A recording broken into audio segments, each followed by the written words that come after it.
Welcome to Stay Paid. Today we are answering your burning questions in real estate, business, marketing, and more. On these episodes, we take live calls from listeners of Stay Paid. If you want to have your question answered live here on the show, make sure to follow us on Instagram. We're at Stay Paid Podcast. You can submit your questions there or go to remindermedia.com/ask. That's remindermedia.com/ask. And we will get you scheduled here on the show. My name is Josh Dyke, Chief Marketing Officer at Reminder Media, joined as always by Luke Acree, President of Reminder Media. Here we go. All right, our first caller today, Dawn, calling from North Carolina in the real estate business. Dawn, welcome to Stay Paid. Thank you for having me. It's great to be here.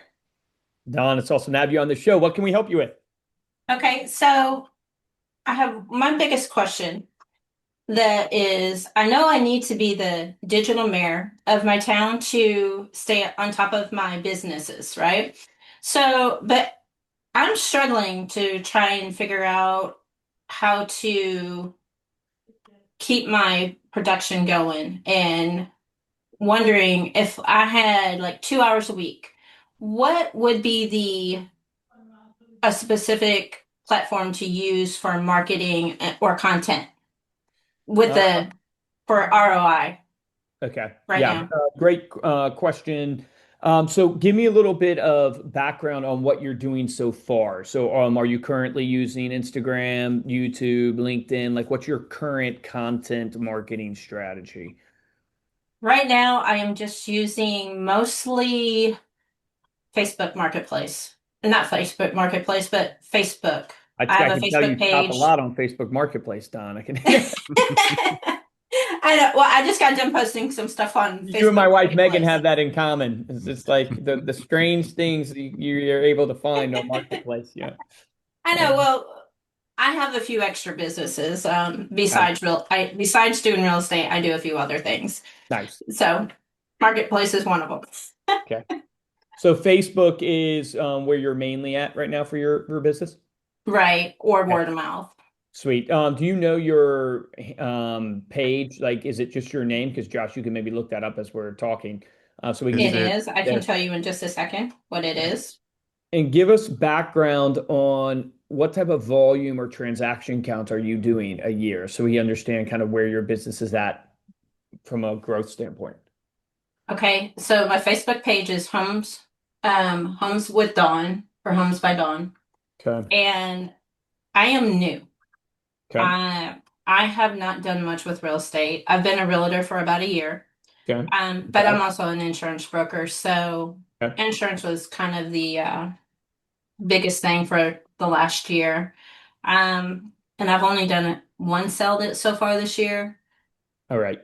All right. So that gives me a good feeling for where you're at. And are you trying to use your social and this content to drive real estate? Or are you trying to use it to drive insurance, or both? Have you thought about that? I want to try and do both. Okay. Try to do both. Okay. Real estate's the first one, but then once I learn how to do one, then I'll dabble back in on the other one. Yep.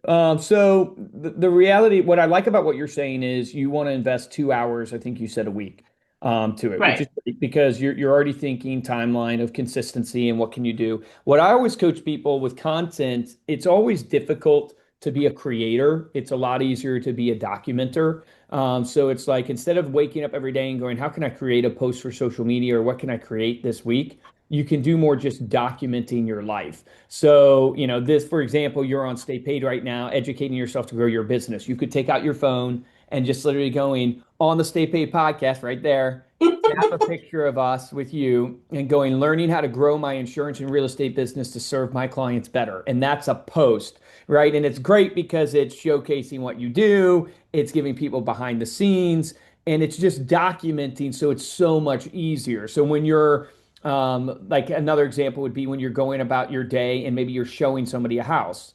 You can literally document, hey, out here on 1100 First Avenue, showing my amazing buyers, Julie and Tom, this house. And you explain the little details of it and the journey. And now you're documenting, but it's great content that is synergistic to your business.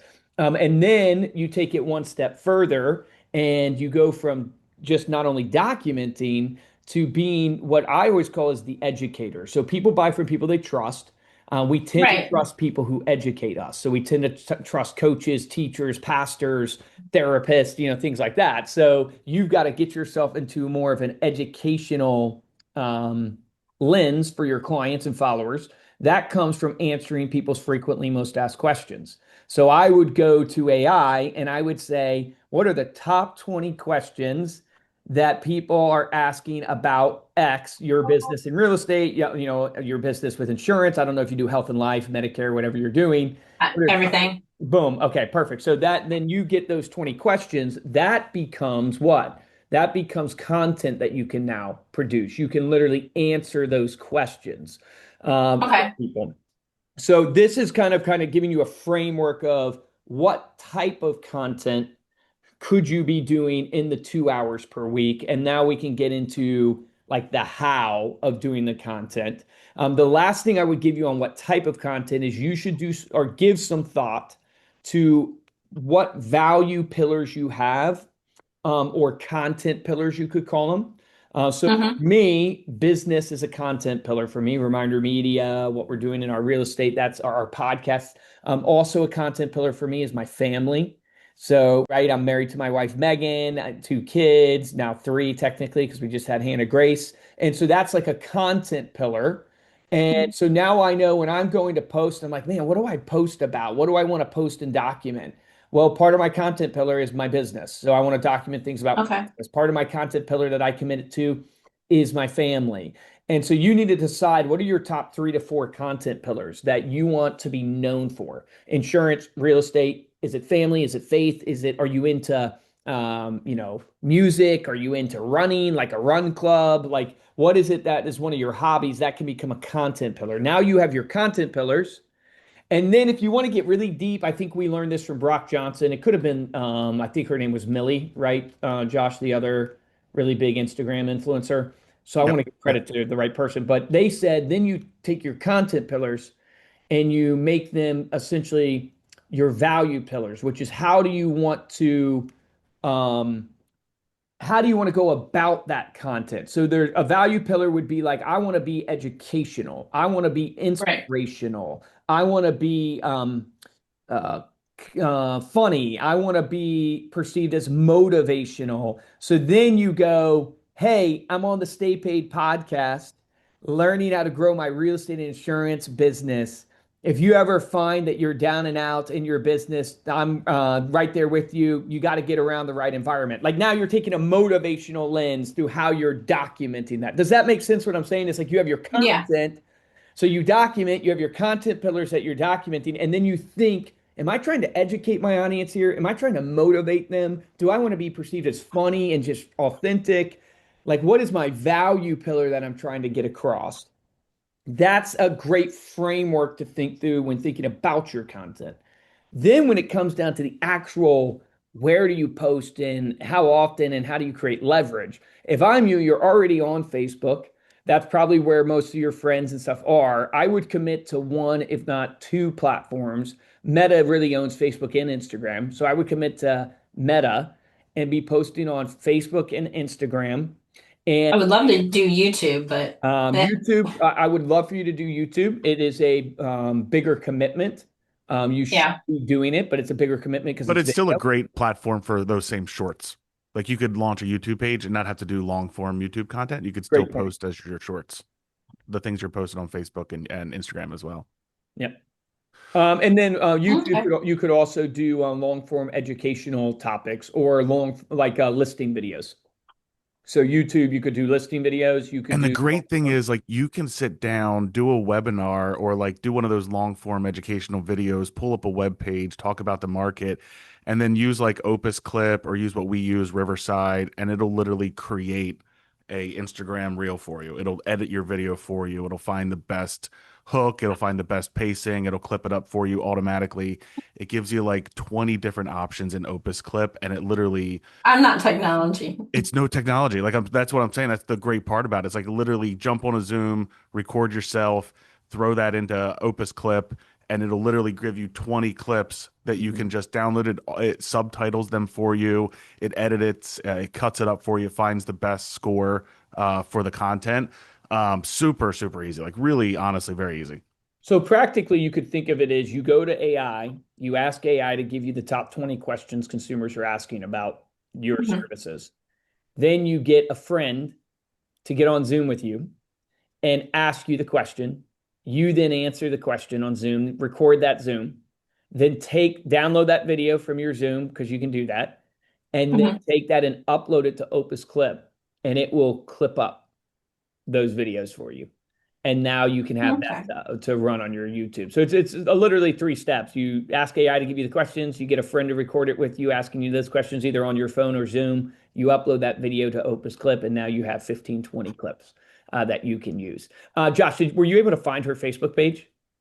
I found a Facebook page. Might not be yours, Don. It is your name. It is insurance real estate Okay. in Raleigh. Yeah. Are you able to Yep. share so we can see that and we can give you some advice there? Yeah, one thing to note, it did take me a while to find it, so I just want to make sure. And you have a unique name, so it should have felt like it should have been easier. And I can't find you on Instagram, so I'm not sure if you have your Instagram as a business page or a personal page. But so here you go. This is you. Yep, that's me. Okay, and this is your business page or This is business my and personal page. okay, Um, and my business page is Homes with Dawn. There Yep, you go. okay, perfect. Sweet. Looks good. Compliments to you there. AI helped. Yeah, there you go. Gotta love it. Yeah, I think business pages I always tell people are like a what do you call it? Like almost like a business card or a website. Like Hmm. Facebook limits who it shows it to 1% to 2% of your audience. So of the people that are following you, the 45, so I would request more people to follow you, but of the people who are following you, it's only going to show that to, 1%, 2%. So it's really more of a business card. Where your posting really should go is on your personal profile too. And I mean, like what I'm talking about with the documenting your life. Do it here as well, right? I love that you have some of these curated posts going up. So now just add in what you're missing is there's no personal, right? So I can't get to know Dawn. So you need the curated as it's almost like a subsidy to also the personal. So personal, you should think, can I post 1 to 3 times a week? A personal post. And now ways to improve your security in your new home. Fantastic. Meatball biscuits, fantastic. But in between those, because those are both curated, you want to post personally so people can get to know Dawn. Now, so what's going on in your life? And you're missing that stuff. That's what you need. Okay. You're missing the personal aspect here because people want to get to know people. And do you have a hesitancy on posting personal stuff? Is that why you haven't done it? Yeah. Okay. Yeah. Yeah, Um, because just trying to figure out, do you post this? Do you post that? that's So, what I get into. Then the biggest tip we can give you is become a documenter, not a creator. So you woke up today. What'd you eat for breakfast? What have you done since you woke up? You're on the Stay Paid podcast now. What are you going to do this afternoon? And it's not every day you okay. post, I'm eating this for breakfast or every day I'm at the gym, but that Right. is a post you can do. Once a week, hey, hitting the gym again or on with the Stay Paid podcast. Hey, with my clients, Tom and Judy. Oh man, just had a crazy insurance case where we thought these people weren't going to be able to get approved or whatever and we were able to make it happen. I love having this opportunity to help clients. Hey, if you ever wanted me to take a look at your insurance quotes, let me know. So many people just don't understand their coverage, and so would love to help you out if you need any help there. And that's literally like you're documenting, but you're also pitching.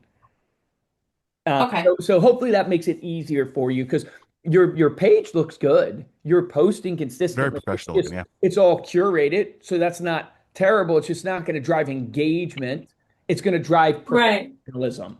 So you're professional, but you need now the relational, and the relational is your personal post. Right. So learning how to incorporate the business with the personal. Yes.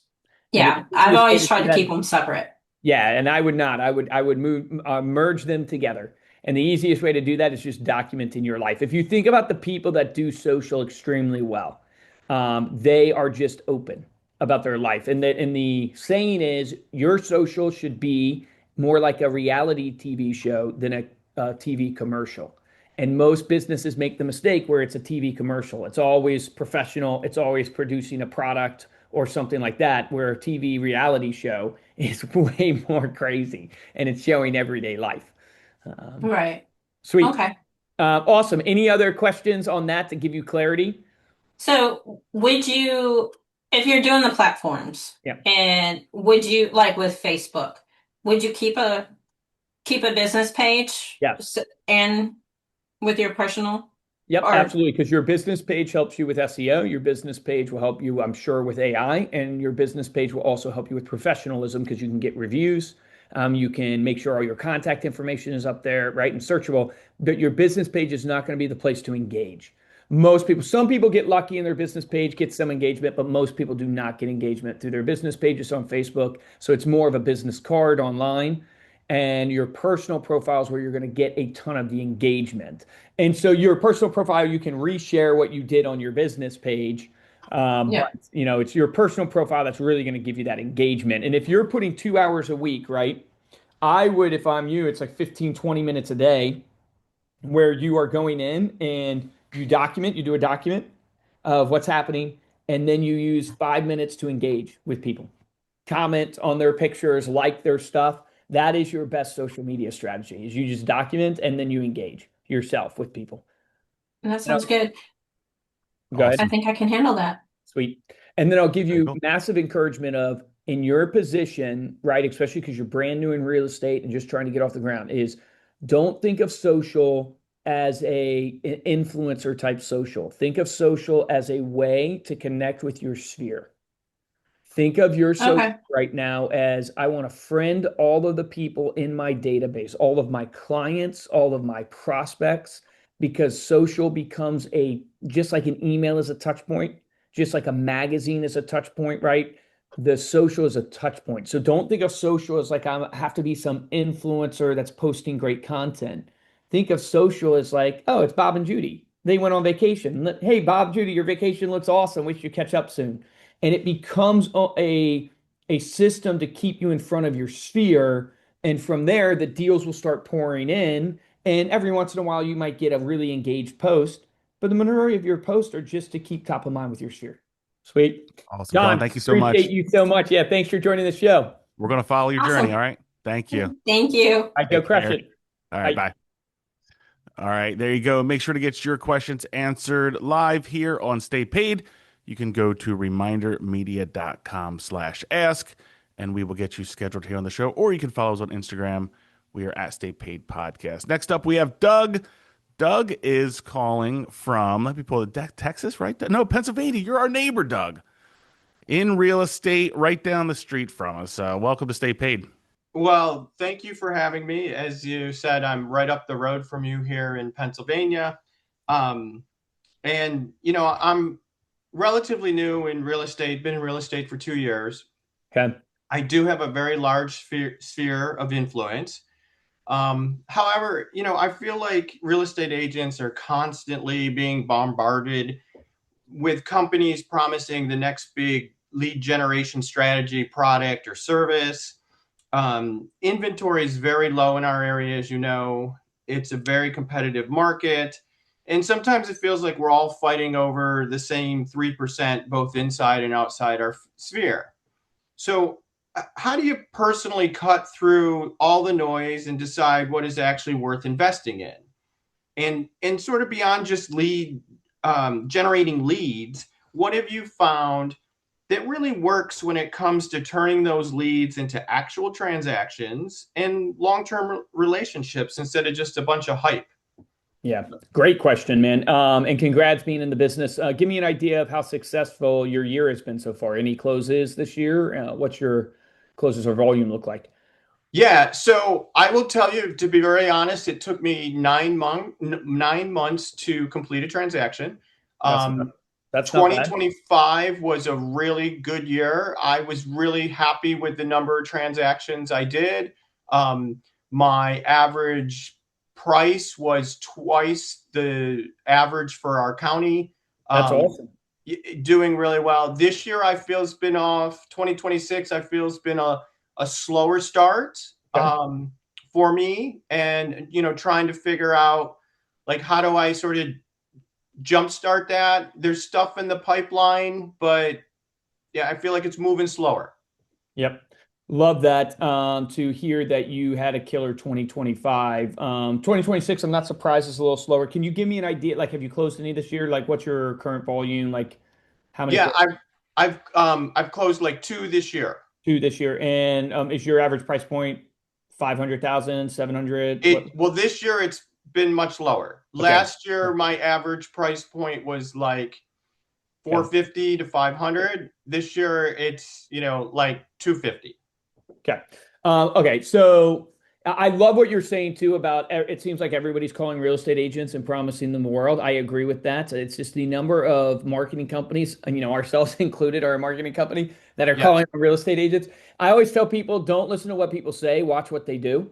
And I believe this so much. About 10 years ago, I convinced my own brother, right, to get into real estate and say, hey, we're going to live out our own marketing strategies. We're the number one mid-sized team in Virginia. We've closed 100 and, well, now more, but 167 deals this year already with 10 agents on the team. I don't say that to brag. I say that to tell people, hey, man, I agree. Everybody's promising the world and very few people are living it. We're actually living it. What I tell people is, listen to what Luke says, look at the data.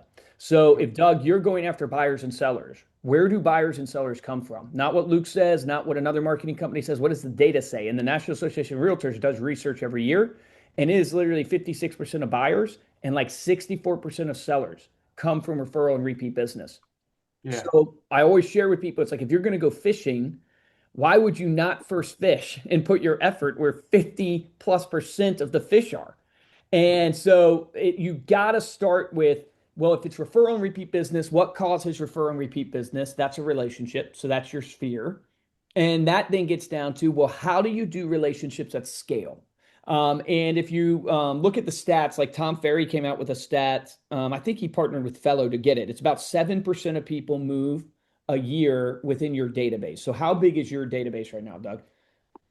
Oh, we looked at it the other day. I think I have close to 3,000. 3,000. Awesome. So there are 210 transactions that are going to happen on average this year in your database. So plenty of business for you to find. Now, obviously, you're only gotten two this year, so you're not finding the majority of that. And so you got to go, why? I would say the reason why is because you probably haven't gone deep enough with a subset of that 3,000. So you've got to carve out, don't lose the 3,000, continue to drip on them, but you've got to get down to your core 100, your core 150, maybe core 300 people. I think of Garrett Maroon. Garrett Maroon does 80 plus deals a year. He has 290 people in his database, but he's gone very deep with them. Because when I say deep, what does that mean, Luke? It means these people know me, they like me, they trust me. We actually have a real relationship. And most importantly, and this is the key for everybody listening to this, yourself included, they know I need referrals.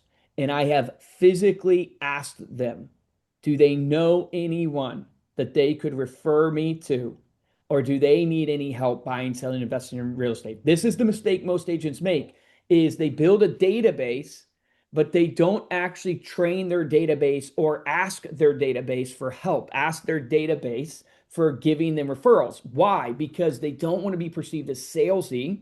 And that's where Gary Vaynerchuk's knowledge is so valuable. You need to give, give, give before you take.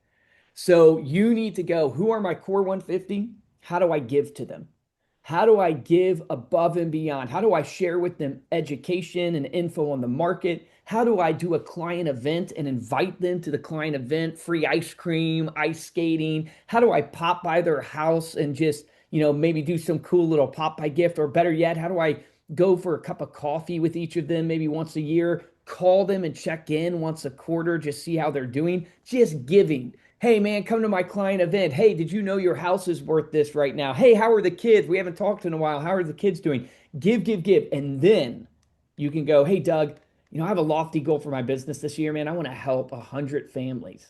And I was just thinking, man, if I could help 100 Dougs, it'd be amazing. I don't know. Do you know anybody that you could introduce me to? Maybe they're not looking to buy, sell, or invest today, but I would love to build a relationship with them. I'm counting on you. If you know of anybody that needs a real estate agent, Do you know anybody, Doug, that pops into your mind that you could refer me to?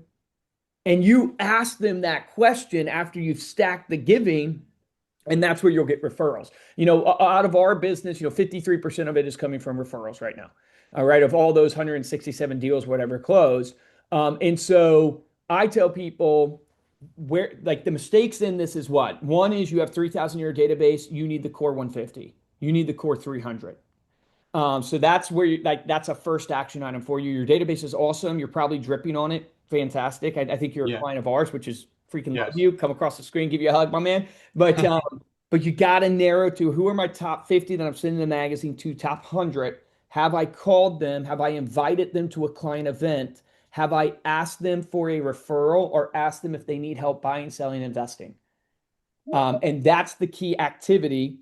You will only feel comfortable doing that if you have really showered them with giving. Yeah. And that's where the magazine comes in. That's where the client event. Have you done a client event yet? My brokerage has some things that they've done, which I've tagged onto, Beautiful. and taken advantage of. So yeah. That's fantastic because it's awesome if a brokerage does something. I know, like Tom Toole, right? He's local to us too. He's a client of mine. They do like he has a team of like 50 something agents. They do like a pumpkin patch thing in the fall, and all the agents invite their people. Acre Brothers, the 4 events we do that have worked really well is, one is we do Pie Day. We give out pies to all of our clients on March 14th, actual Pie Day. Yeah. And then number two is we do a summer barbecue. So we rent out a pool and a picnic shelter at a local park, and we do hamburgers, hot dogs, drinks, stuff like that. Number three, we tend to do is rent out an ice cream shop or have an ice cream truck, like Kona Ice Truck, something like that, at our office for 4 hours that people can come by, get free ice cream with the kids. And then number four, we rent out the ice skating rink in Lynchburg, Virginia. And for 4 or 5 hours, you can come bring your families by. And it's phenomenal. Why? Because we're able to call and invite all our people to the event. So that's one touch. We're able to check in, not sell real estate, check in on them. Then when they come to the event, not everybody comes. Out of the 260 so registered for the pie event, I think 130 showed, right? But we still took the rest of the pies because we had a lot of extra pies. We took the rest of the pies and went and popped by all the people's houses that had registered, right? And gave them the pies that didn't show up. So I just want to encourage you, as you have a good head on your shoulders, you're thinking about the right question, block out all the marketing companies that are promising you the world and go, hey, I'm not getting enough out of my database. That's where I should focus. 3,000 is amazing, but who are your core 150? Each of them know 3 to 5 people. That is hundreds of deals and potential that you could get. You should at least be getting 25 to 50 deals a year easy out of that database that you have. Okay, that's great. So your action item, 150, call them. Okay. And Yeah. ask them for the referral. And because we're local, Doug, we should connect up. We should grab coffee sometime because you're Berk's native and you're local to us. So we're over King of Prussia. Well, now Wayne, we moved the office. Wayne, it's weird, yeah, to say we're in Wayne. It is weird. It's still close enough. Yeah, definitely. Exactly. We should But connect. I'm more than happy to grab coffee with you. And I feel like all that you're missing is probably the unknown. It's like, am I doing it right? Am I not? And you're Yeah. probably doing the right activity. You're just not doing enough of it. And you need to block out the noise of, I want to get you to do Facebook ads eventually. I want to get you to create a farm. Those are good things. Acre Brothers have those now. But that's not what we focused on to begin with. Until you get 25 deals coming in a year from your sphere, I would be totally hardcore on that sphere. And you are freaking way ahead of the game because you have 3,000 in your database. Most agents have 20 names when they come to us in their database, 30 names in their, you have 3,000 people that you can drip on. We need to leverage that way more than we're doing. Okay, that makes a lot of sense. Yeah, I really need to focus on the sphere, the database, and really touching those people more often. Can you shoot me a DM on Instagram and we'll connect up? Sure. Yeah, shoot me a DM and we'll connect up there. Awesome. Doug, thank you, Sounds brother. great. Appreciate you coming on. Thanks so Doug. much for having me, guys. Yeah. Take care. Have a good It's a one. pleasure. Take care. Bye-bye. Awesome. There you go. Make sure to get your questions answered live here on Stay Paid. You can go to remindermedia.com/ask. And then since you mentioned your Instagram, Luke, we'll give that a plug real quick, at Luke Acre. Shoot me a DM if you want to connect. We'd love to connect with you. Awesome. Love it. All right. Next up, we have Serena. Serena calling from Serena's in Texas. I got those two mixed up. So that was on May. Serena in Texas, also in real estate. Serena, welcome to Stay Paid. Thanks so much for being here. How can we help you? Hit that unmute button. You gotta You're love good. Siri. That was a Y'all, reminder, not a. y'all are fast. It just came in quick. Yeah. I tried to give you a warning in the waiting room. Oh, I'm sorry. I was doing an email at the same time. It's good. All That's right. a good real estate agent. Yeah. You're multitasking. There you go. Yes, Although I've heard, I Serena, was that updating a listing. oh, awesome. Even I'm better. sorry, go ahead. I've heard that people can't actually multitask, though. It's just literally context switch. Impossible to multitask. Yeah. Impossible to do two things at once. That's what I've heard. But Yeah. what can we help you Just with? How can we help context you grow switch. your business? Well, one of my biggest challenges right now is I'm a fairly new realtor. I honestly haven't really fully focused on growing my business. And now with all this AI chatter, I'm just kind of wondering, like, do I need to go all in? Am I going to be replaced? Is it worth it? Right? That's my goal. Yeah. That's my question. Well, I mean, you definitely need to go all in. You should not be part-time. I don't know very many, if any, successful part-time realtors. And so give me hate in the comments if you're a part-time realtor that's successful, because I haven't seen very many. Yeah. It's like you don't want a part-time doctor, right? You don't want a part-time lawyer necessarily. You want someone who's super all in and committed. So that's just my personal opinion there. When it comes to AI, I mean, long term, like my honest truth for, the whole world is, yeah, the whole world's going to shift long term, and, human beings are going to become more directors and orchestrators than actually doers. But that is, nobody knows the timeline of that. Is that 10 years, 15, 20 years out? And we can't function in today's world going, are we going to be replaced? Like, we are a marketing company. It's like, will AI be able to do all marketing in the future? Probably. So what does that mean? Well, you still need the orchestrators eventually, but I'm not going to function my business totally off of that fear of, wait, we might totally be replaced. Real estate is a great business, and it's a great way to make wealth, and it's a great way to build something for yourself. How long have you technically been part-time in real estate? Well, I've been licensed for 4 years. I've been in the business as an operations since 2010. So I know the Texas real estate. I've just haven't been branding myself as a realtor. So people don't Okay. know that Serena Miranda does real estate. Okay. And what's kept you from going all in? Other jobs. I'm an insurance broker as well, and I Love that. assist my husband. So I'm like his business partner. But Yep. now I turned 50 and I said, I want to do my own thing. So that's where I'm at. Do you guys do property casualty with insurance? Yes, I do. Mhm. Yeah, that's perfect. So you would have a super synergistic, right, Yep. business there, because you would be a lead source for him and vice versa. He'd be a Right. lead source for you. I mean, my opinion is I think you should go all in. You want to build something. I think the real estate business and also business in general, because you've been doing, operations in it. I just got off the phone, before you, a caller called in, Doug, and we were talking about it. He's a couple years in.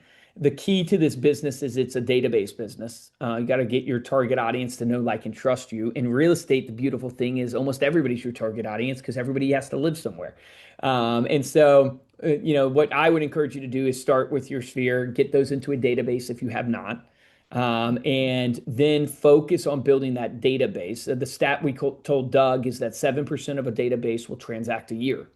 So you can start reverse engineering the business that you could have to go, man, if I had 100 core relationships, there's 7 transactions happening there. You're probably not going to get all of them, because no one usually bats 100% there.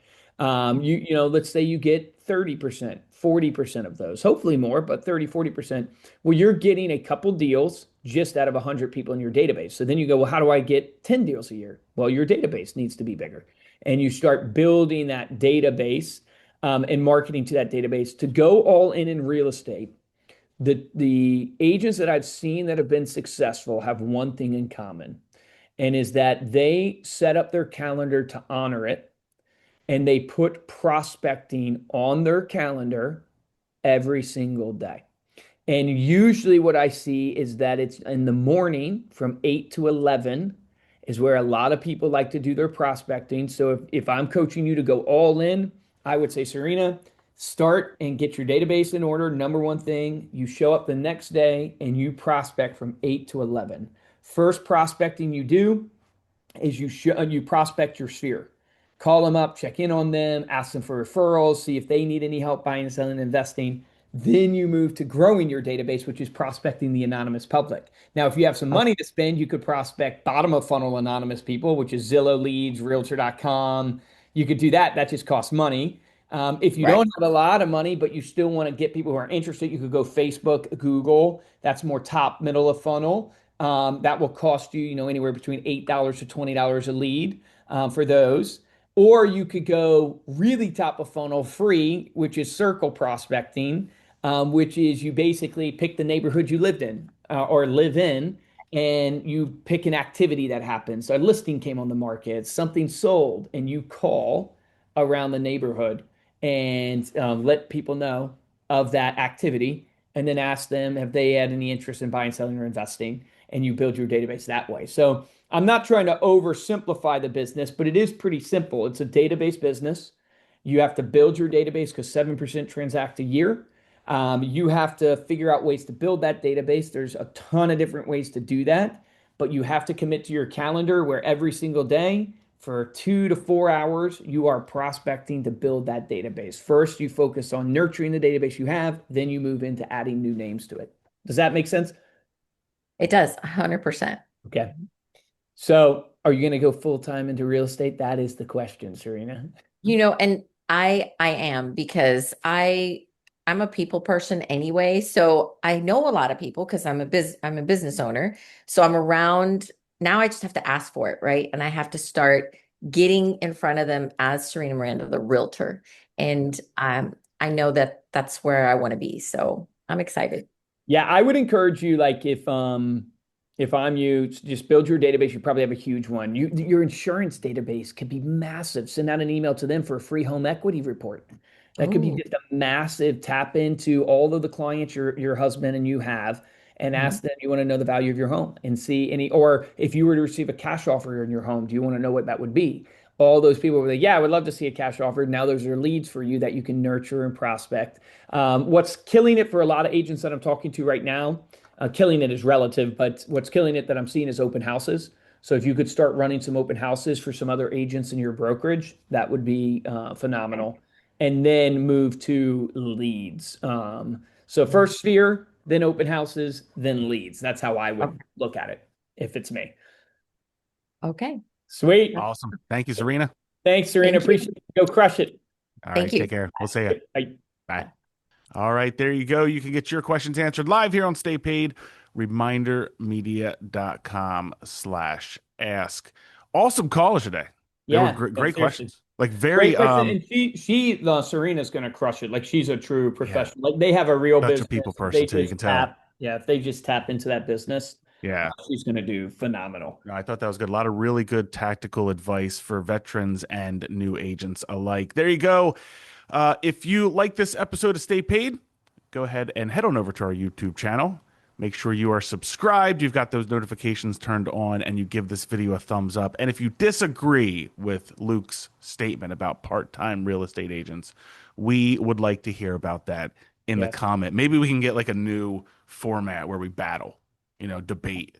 I will debate. I love debate. I will debate.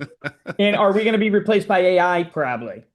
Probably, but It's we'll all the timing. be replaced, Nobody so knows. we got to do it together. And when you say replace, you're not going to replace. You're going to level up. Just like a software engineer doesn't code anymore, they do architecture, we'll get the new security, infrastructure. Yeah. You're just going to level up. We just don't understand what that leveling up's going to quite look like. But you probably will not be doing the same task that you're doing right now. And quite frankly, I don't want to. I don't want to do the mediocre task. There you go. No, Well, in the meantime, make sure to stay leveled up by listening to Stay Paid. Subscribe to us on YouTube. Follow us on Instagram. We are at Stay Paid Podcast. For this episode of Stay Paid, I'm Josh Dyke. Guys, I'm Luke Acree. The difference between top producers, mediocre producers. Top producers take action. If you heard something today that you know you need to do, take action on that.